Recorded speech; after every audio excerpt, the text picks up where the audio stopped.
එන්නකෝ අදත් ලස්සන සෙනසුරාදා දවසක්. ඉතින් උදේම මං චුට්ටක් මගේ කොච්චි පැල තක්කලි පැල වටේ එහෙම ගිහිල්ලා ඉදුණු කොච්චි තියන ඒවා එහෙම කඩාගෙන මට අද දවසේ කරන්න ගොඩාක් විශේෂ වැඩක් තියෙනවා. ඉතින් මට හිතුණා ඒක අනිවාර්යෙන් ඔයාලත් එක්ක බෙදා ගන්න ඕනේ කියලා.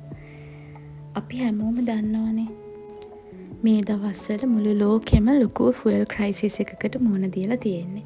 ඉතින් අපි වගේ වෙන රටවලින් ෆුවල් වලට ඩිපෙන්ඩ් වෙන රටකට අනිවාර්යෙන් ඒකට කල් තියාම ලෑස්ති වෙන්න ඕනේ.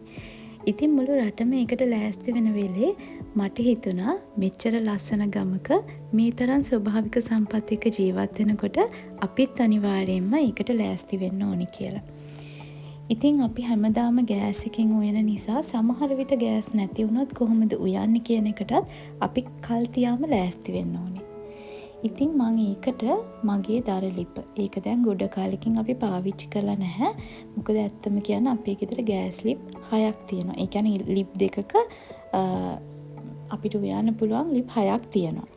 ලිප් 4 එකකුයි 2 එකකුයි. ඉතින් ඒක නිසා මහත්තයාගේ අම්මා ගෑස් ලිපේ දරලිපේ උයන්න කැමති වුණත් මමමයි යාට කිව්වේ බොරුවට දැලි ගාගෙන උයන්න ඕනේ අපි ගෑස් එකේ විතරක් උයමු කියලා. ඒක නිසා දැන් ගොඩ කාලෙකින් අපි දරලිප පාවිච්චි කරලා නැහැ. ඒක නිසා මට හිතුණා ඒක මැටි ගාලා අලුත් කරලා ආපහු දරලිපේ උයන්න ලෑස්ති වෙන්න ඕනේ කියලා. ඉතින් ඒක නිසා මං ගෙදර වැඩ කරන කෙනෙක්ට කියලා මේ තුඹස් මැටි ගොඩක් කපා ගත්තා. ඒක ඊයේ හවසම වතුර දාලා හොඳට පෙඟෙන්න තියලා තමයි තිබුණේ.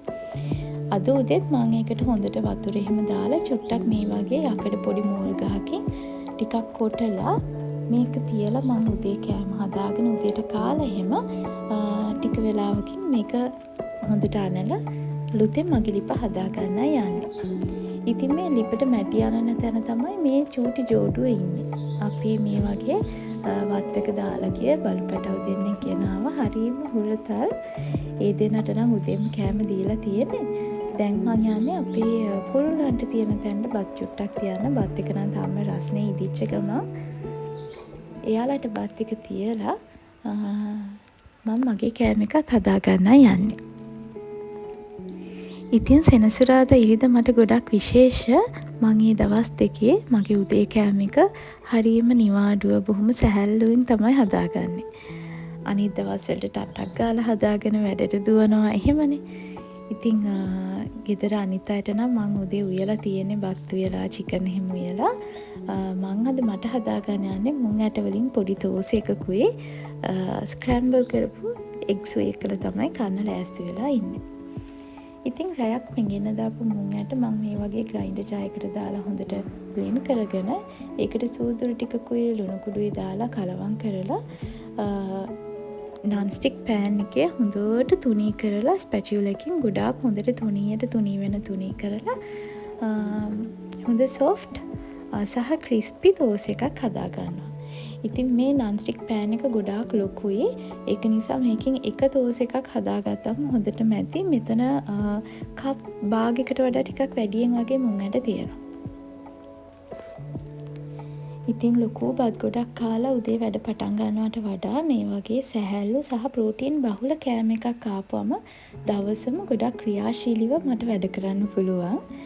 ඉතින් ඔයත් මේක කැමති නම් try කරලා බලන්න. ඇත්තටම මේ ප්‍රෝටීන් බහුලව කැලරි ප්‍රමාණය බලලා ඔයා දවසට කන්න පටන් ගත්තොත් ඔයාට තේරෙයි ඔයාගේ ඇඟේ ගොඩාක් එනර්ජි තියනවා වැඩ කරන්න කම්මැලිකම නැතුව යනවා කියලා.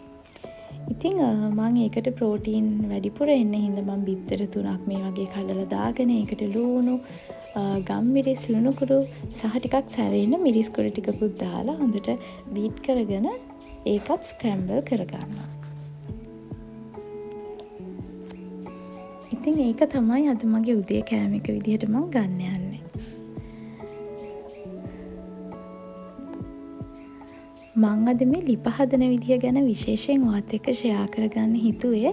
ඉතින් ඔයත් මං වගේ ගමක ජීවත් වෙන කෙනෙක් නම් එහෙම නැත්නම් ඔයාගේ ඉඩමෙත් ඔයාට පොඩි හරි මැටි ලිපක් හදාගන්න ටිකක් ඉඩ තියෙනවා නම් ගේ ඇතුළෙම නැත්නම් එළියෙන් හරි පොඩි ෂෙඩ් එකක් ගහගෙන මැටි ලිපක් හදලා එහෙම ලෑස්ති කරලා තියාගන්න. මොකද අපිට ඇත්තටම මේ වෙනකොට අපේ අනාගතේ ප්‍රෙඩික්ට් කරන්න බැරි විදිහේ ෆුවල් ක්‍රයිසිස් එකක් එන්න පුළුවන්. මොකද ගෑස් සහ ෆුවල් කියලා මේ දෙකම අපි පිට රටින් තමයි ඩිපෙන්ඩ් වෙන්නේ අපේ ලංකාවේ නැති නිසා. හැබැයි දර කියන දේ අපිට ලංකාවෙන් හොයාගන්න පුළුවන් කොහොම බැලුවත්. ඒක නිසා එක දර ලිපක් හරි ඔයාලට හදාගන්න ඉඩක් පහසුකමක් තියනවා නම් එහෙම ලෑස්ති වෙන එක හොඳයි. මං කියන්නේ දැන් ඉඳන්ම උයන්න නෙමෙයි. හැබැයි ඔයාලට හදාගන්න හරි පොඩි ප්ලෑන් එකක් තියෙන එක හොඳයි. ඉතින් මගේ කෑම එක හදාගත්තට පස්සේ මං හස්බන්ඩ්ටත් කෑම එකක් බෙදලා තියලා මගේ කෑම එක කනවා. මං එයාට එග්ගකින් චුට්ටක් අරන් තිබ්බා. සම්බෝලයි චිකනුයි එග් සහ මගේ හදාගත්ත තෝසෙක්. ඉතින් කාලා චුට්ටක් වෙලා ඉඳලා මම මේ මගේ සපෝට් එක්කලා මැටි ටික අනන්න ගත්තා. පුතා නම් හරීම කැමති මේ මැටි අනන වැඩවලට.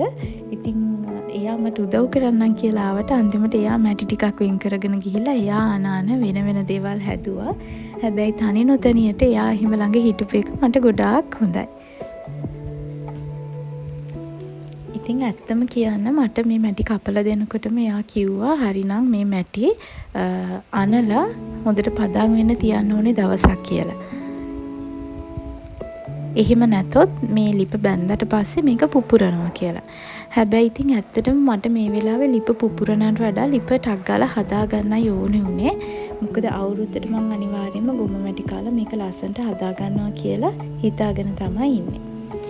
ඉතින් ගොම මැටි කාලා ඕක පදමට අනා ගන්නවට මං අනා ගන්නවට වඩා මං එයාට කිව්වා මට අවුරුදු කිට්ටු වෙලා හොඳට ඒ වගේ මැටි ටිකක් පදම් කරලා හදලා දෙන්න. එතකන් මං ලිප මේ විදියට හදා ගන්නම් කියලා.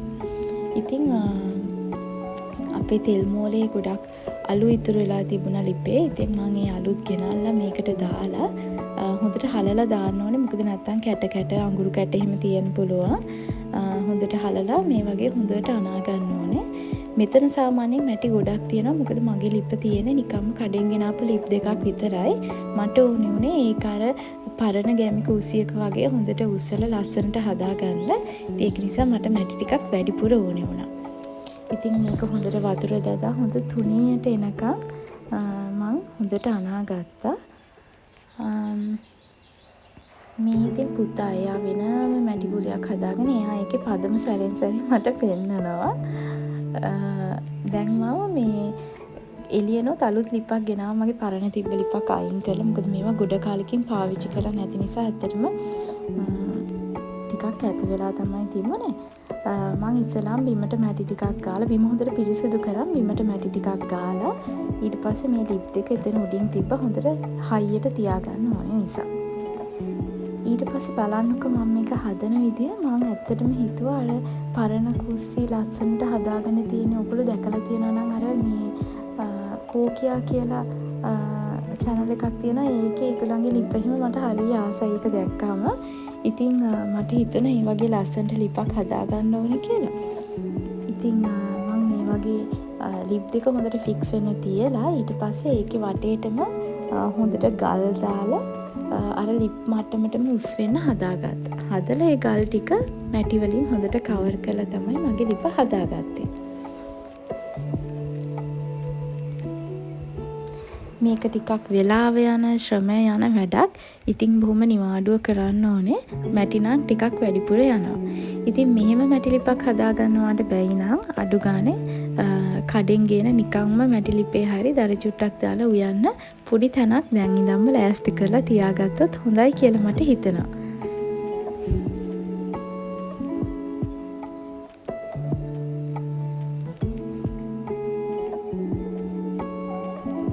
ඉතින් මගේ නම් මේ ලිප තියෙන්නේ ගේ ඇතුළෙමයි දැලි කුස්සිය.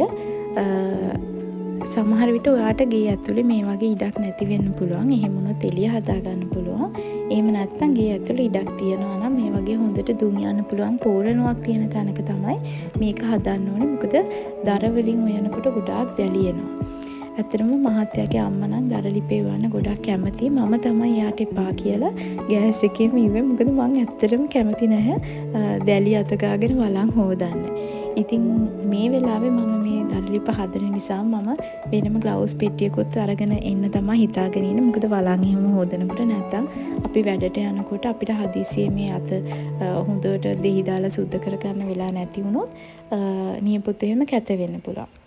ඉතින් ඒක නිසා ඒ හැම දෙයක්ම සූදානම් කරගෙන තමයි ඔයා මේකට ලෑස්ති වෙන්න ඕනේ. ඉතින් මේකට ටිකක් වෙලා ගියා ලිප හදන්න. අන්තිමට මේ වගේ තමයි හදලා ඉවර වෙනකොට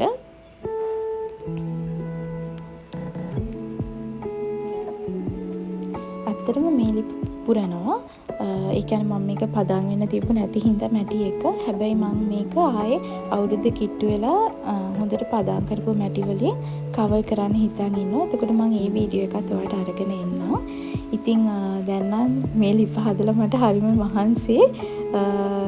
ඒක නිසා හොඳට ඇඟ සෝදගෙන එහෙම මම මේ රස්නේ කාලේ නිසා රසම රස සව් එකකුත් හදාගත්තා. දැන් ඉතින් ලිප හොඳට ලස්සනට තුනී කරලා මේ වගේ හදාගෙන ඉවර වෙලා මම රසම රස සව් එකක රස බලන්නයි යන්නේ. ගිහින් එන්නම් try කරලා බලන්න ඔයාටත් මේ විදියට කරන්න පුළුවන්ද කියලා.